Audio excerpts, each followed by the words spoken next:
Hey, and welcome to 20 Minutes Self-Development with me, your host, Tam Dillon.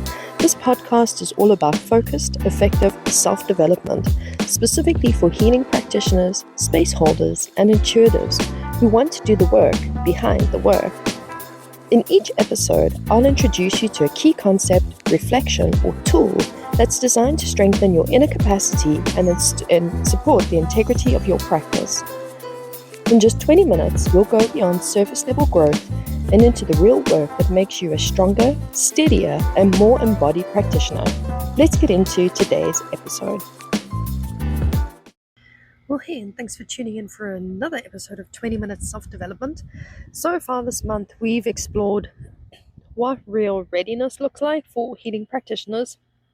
We've talked about why your personal healing journey, while important, is not the same as professional preparedness, and why doing the deeper work beyond the modality is so essential. So today's topic might press on a few nerves because it's one that many spiritual and intuitive practitioners resist, and that is structure.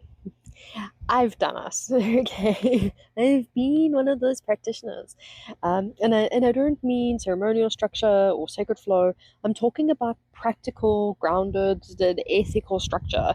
Things like intake processes, scope of your practice, cancellation policies, client agreements, confidentiality, referral protocols, session boundaries, professional conduct. These are the parts of practice that aren't glamorous. Like we don't want to deal with this stuff because it's not fun, it's not exciting, it's not the modality that we do. But while they don't look beautiful on camera, they're not woven with incense and affirmations, but they are the foundation of whether or not your space is safe and functional for both you and the client. Because responsibility isn't restriction, it's integrity. And structure is what makes integrity sustainable. So many of us came into this work often rejecting conventional systems, medical systems, educational systems, religious systems, all of which often cause harm or fail to meet us where we were. So we began our own practices, which is normal. We want to lean into freedom and into flexibility, into flow.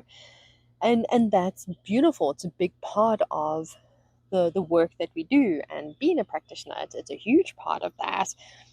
But when we're not careful, that love of freedom can turn into a very deep resistance to responsibility. We avoid putting systems in place. We avoid defining policies. We avoid setting boundaries. We tell ourselves it's because we want to stay intuitive, or, we want to stay in the flow and we want to be open to the process. But in truth, a lot of the time, it's just avoidance of accountability, avoidance of being seen as too formal or too corporate or too rigid, avoidance of being taken seriously and therefore being expected to show up with consistency and care. But when you avoid structure, what you're actually doing is creating ambiguity. And ambiguity in healing work creates confusion. It leaks energy, and eventually it creates harm. Let's break down what structure actually does for your practice. When you use an intake form, you're giving your client space to reflect before the session even starts. You're also getting valuable information to support the quality and direction of the work. It creates intentionality. You know that as a reader, I would have clients come and see me sometimes for years. I didn't even know their first name. Yeah, and in raw or cold hard honesty, I had clients and I would recognize them. I knew everything that we had spoken about. I would recall like key things about their readings and about them. Couldn't tell you their name. Okay. All right. Don't be like Tam. Be better than Tam. Your client agreement sets the tone of mutual respect. What your client agreements do, your intake forms, is it outlines things like confidentiality, the scope of your offerings, what happens if someone doesn't show up or arrives late. It removes ambiguity and it creates safety, because for many years as a reader, I had no structures. People would just arrive, have a session with me, and off they would go. Wouldn't even know their first name. Like, you know, whatever that song is, I don't even know your name. Like we should be working better with our clients, because a level of professionalism, and I'm not talking like professional, like arrive at your practice in a suit and tie, but just core professionalism in your practice, like it goes a long way. Because when your clients don't know, when they book appointment and then they don't show up and they don't get their refund and they're like, well, what the heck is this? You didn't discuss this with me. You're now creating problems for both yourself and your client, unnecessary problems that could have been avoided had you just had policies in place. Cancellation policies protect your time. It sends a clear message that your work is valuable, that both you and your client are investing in the container that's been held. It also helps to model healthy boundaries. So, coming back to the thing of not your clients not knowing that you even have a cancellation policy in place, and they've paid for their session up front, and then they're like, oh, I can't make it, and they're like, cool, where's my refund? And you're like, well, I don't do refunds. And they're like, well, what do you mean? Everyone does refunds. No. We all work differently. We get to choose our policies. And if your client doesn't know what that policy is, you're creating a space for your client to be like, oh, you've taken advantage of me, or oh, you're stealing my money, or oh, you're inauthentic and you call yourself a healer, but how genuine are you? You're not a safe, ethical person to be around. Okay, we're now looking at it from a bigger lens.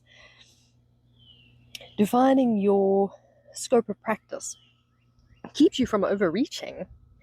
It ensures you know when to say, this is beyond my skill set, and direct someone to the appropriate kind of support that they're going to need for themselves.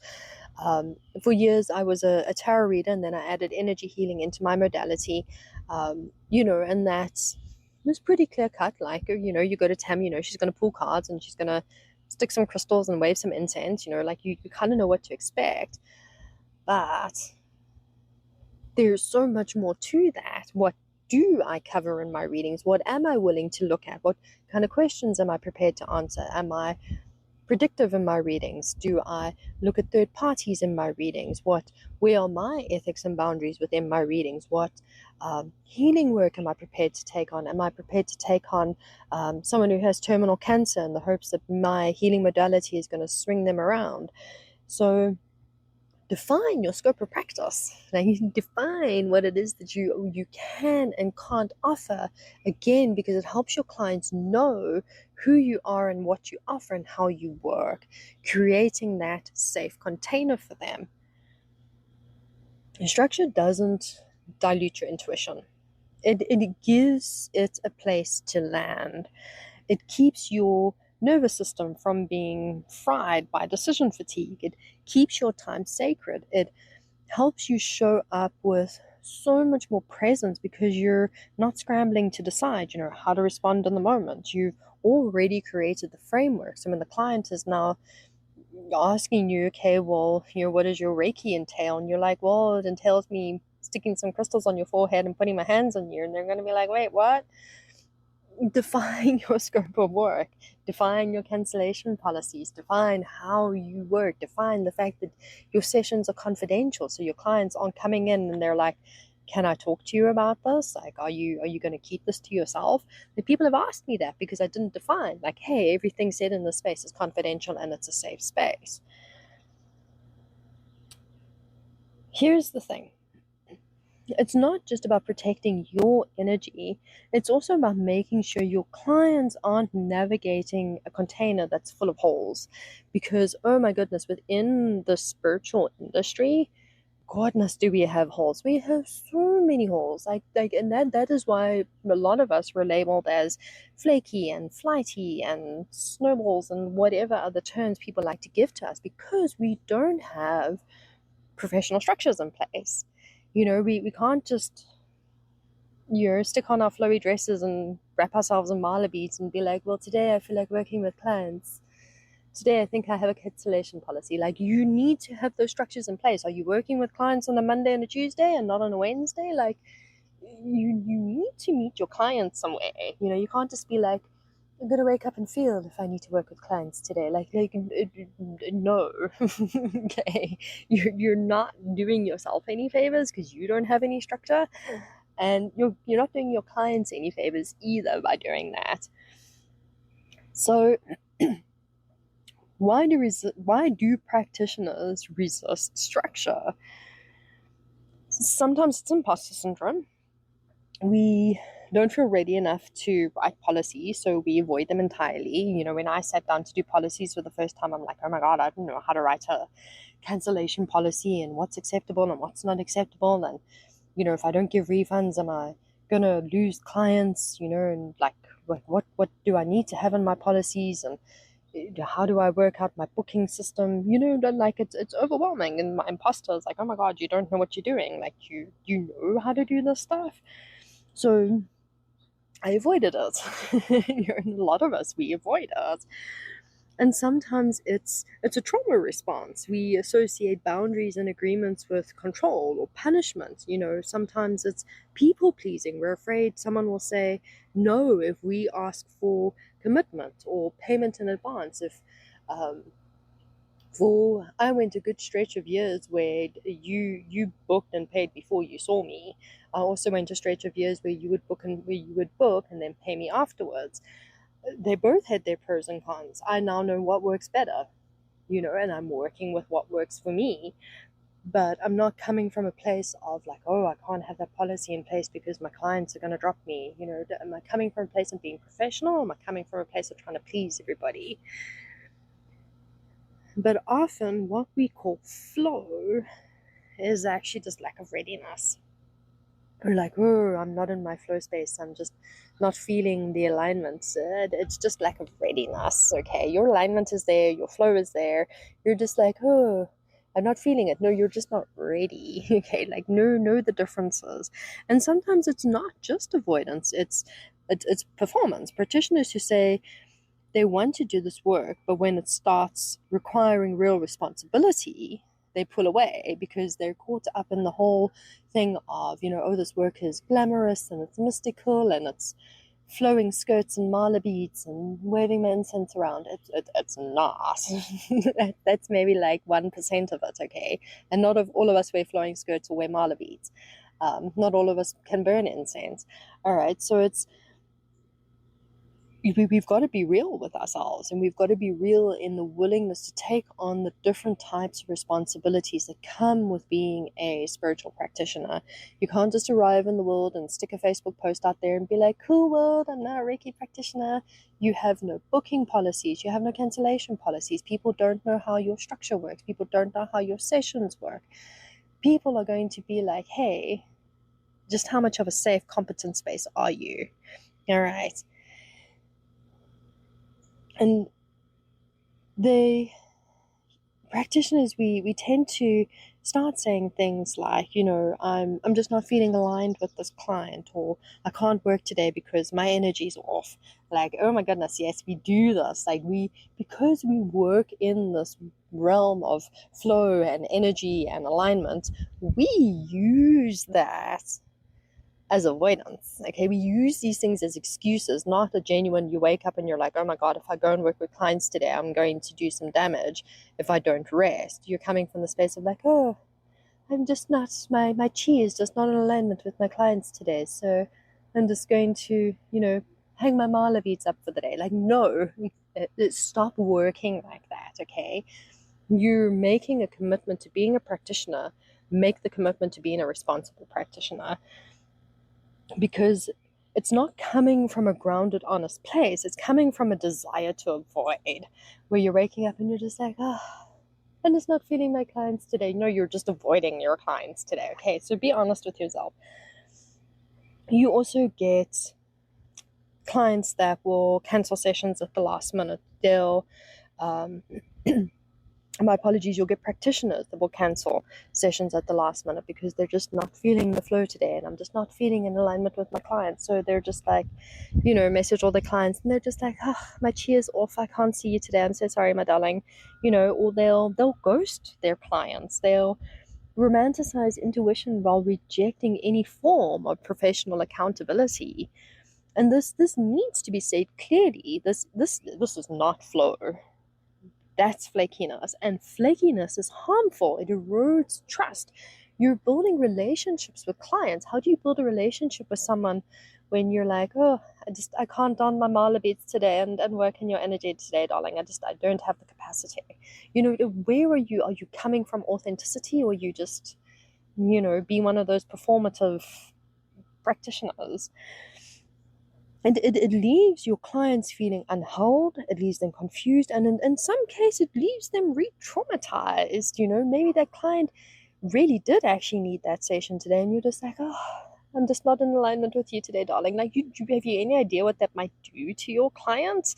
Like, do you think from that perspective, or are you just coming from the perspective of donning your mala beads is too much work? Okay. So, and this is especially important if your clients have reached out in a moment of vulnerability, and now you're meeting them with inconsistency. Phew, like, check yourself, please check yourself. And of course, there going to be days when we're not okay, when something happens, and when we truly shouldn't be holding space. Those are the exception. Don't make that a pattern. Like, when you reach out to clients and you're coming from a genuine space of like, I actually don't have, like, I have zero capacity, or I'm dealing with something really hard and heavy for myself, and you're not going to be able to show up in sessions efficiently. Okay, because you're coming from professional responsibility, not from, oh, I'm just not feeling aligned with you today, darling. Okay, like, see the difference and be able to call yourself out on the difference. Be honest with yourself about the difference.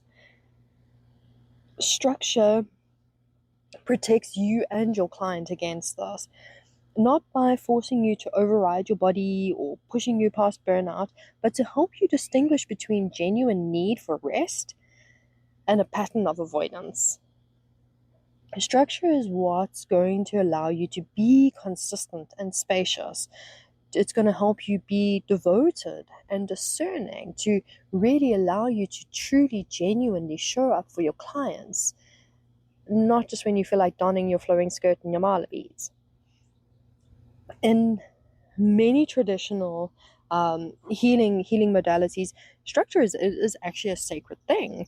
If you went and worked with a Peruvian shaman, or a native medicine person, or perhaps a Sangoma in South Africa, you would see your backside when it came to structure. Like, these people are hardcore structure. Like, you need to get up at 4 every morning, you are going to get up at 4 every morning. There's no waking up at 4 and being like, oh, I just don't have the energetic capacity today. They're going to be like, bitch, get yourself out of bed, you got work to do. And because it teaches you that responsibility to show up as a practitioner for others in a genuine, authentic way. It's part of the ritual. It's part of the work. It's the bones that hold the flesh of the work that we do. A healing session doesn't become less powerful because it has a cancellation window. A container doesn't become less transformative because it has a scope of practice. You don't become less intuitive because you wrote a policy. You become clearer. You become more anchored, more grounded, more dependable, not just for yourself, not just for your clients, but for yourself. And if you find yourself avoiding structure, ask, is it really about the freedom, or is it about fear? Fear of stepping into full responsibility for the work that you are offering, that you have put yourself out there to offer to the world. Because responsibility is what makes this work real. It's what gives this work weight. It's what says, you can trust me to hold this. So here's what I want you to sit with this week. Where in your practice are you still resisting structure, and why? What kind of structure would actually support you energetically, emotionally, logistically? So when your clients do cancel on you at the last minute, you already have your cancellation policy in process, and they know what that process is, and you're not now sitting with 2 a.m. anxiety of like, oh my God, I don't know how to talk to my client about the fact that they didn't show up for their session. Do I keep their money? Do I not keep their money? You got the structure in place already. You don't even have to think about it. They don't even have to think about it. Everybody's on the same page. Where are you leaning on intuition as a way to avoid decisions that you don't want to make? And what would you change if you began to see structure as a sacred part of your service? Not a cage, not a confinement, not rigidity, but as a container. Because responsibility doesn't block your gifts, it doesn't pause your flow or throw you out of alignment. It holds them, it gives them shape, it gives them power. So sit with these things, answer these questions for yourself. And next week, we'll close out the month with a conversation on integration. We're going to be chatting about how we move from insight into action, from knowing into living, and from healing into embodiment. But for now, take some time to reflect on what's holding your work and what needs to be strengthened to make it safe, sustainable, and real. What's going to give your work the structure that it needs to ensure that both you and your clients are cared for. Thanks for joining me for this week's episode of 20-Minute Self-Development. If today's reflections were helpful, make sure to subscribe so you don't miss next week's episode, where we'll explore another tool or principle to support you in doing your own work as a healing practitioner. If you're looking for deeper support, my practitioner mentoring sessions are designed to help you refine your presence, integrate your self-work, and build a practice that's both ethical and sustainable.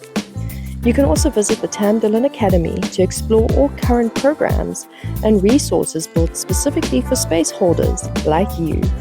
Until next time, keep showing up for your own work, and remember, real growth is built on consistency, integrity, and self-responsibility.